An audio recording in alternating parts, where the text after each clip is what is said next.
Hello, bienvenue dans ce tout premier épisode de Global Achievers Lab,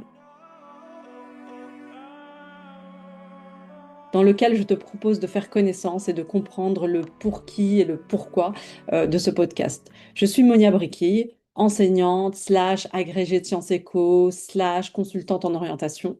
En 20 ans, dans l'éducation, tu l'auras compris, j'ai porté un certain nombre de casquettes. Ce parcours m'a fait voyager entre la grande ruralité française, aux ZEP d'Île-de-France, en passant par l'élite des institutions londoniennes. J'ai accompagné des talents des banlieues parisiennes jusqu'à Oxford. Bon, en fait, pas exactement comme ça. Il y a eu quelques étapes entre-temps, mais tu vas en savoir plus. Dans les milieux populaires ou dans les beaux quartiers, j'ai rencontré des parcours inspirants, des étudiantes et des étudiants talentueux, débrouillards, ambitieux. Mais voilà la différence. Certains disposent déjà d'un certain nombre de clés. L'information circule naturellement autour d'eux et les réseaux s'ouvrent facilement.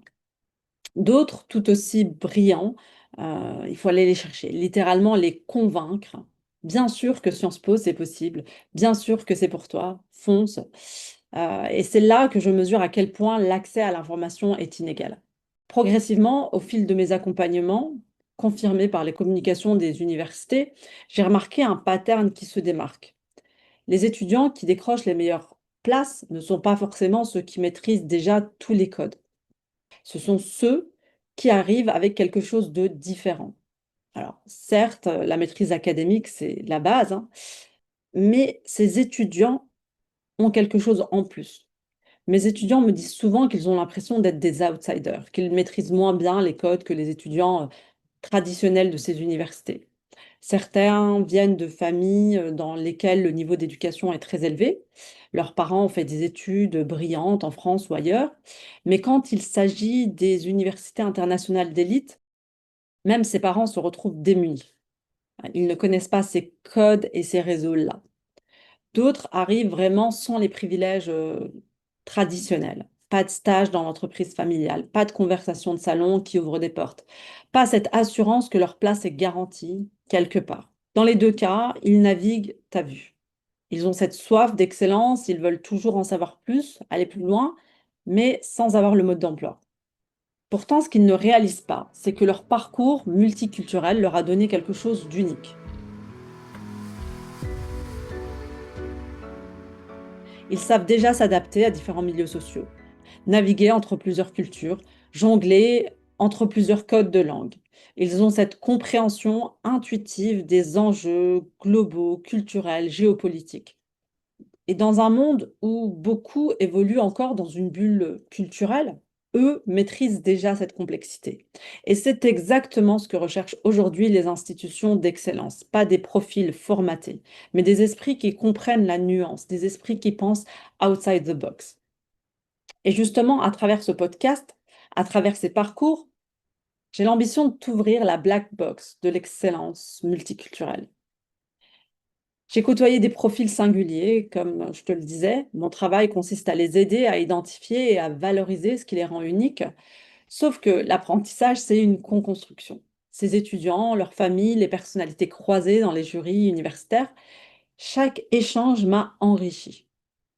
Et ces échanges méritent mieux que des discussions éparses. Et c'est de là qu'est née l'idée de ce podcast.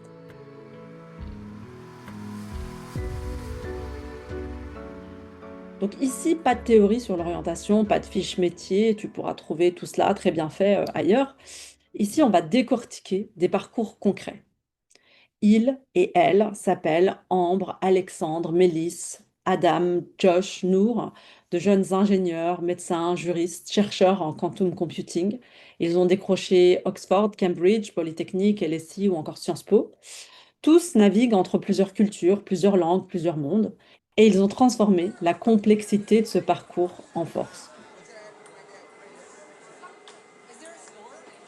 Dans chaque épisode, on décortique tout.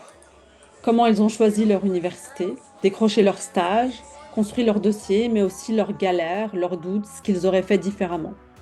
Ici, pas de langue de bois. Mon seul objectif, te donner les clés pour comprendre ce monde et y évoluer. Point.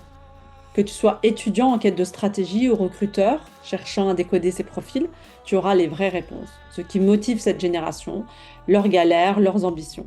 Que tu sois étudiant en quête de stratégie ou recruteur cherchant à décoder ses profils, tu auras les vraies réponses. Ce qui motive cette génération, leurs obstacles, leurs ambitions. L'excellence se déconstruit, mais l'excellence aussi, ici, on la construit. On va partager l'information, cet ingrédient magique qui, plus tu le partages, plus il se multiplie. Alors, si tu es prêt à découvrir comment faire de ton multiculturalisme ton passeport pour l'excellence internationale, prépare-toi. Le premier épisode, c'est ici, maintenant.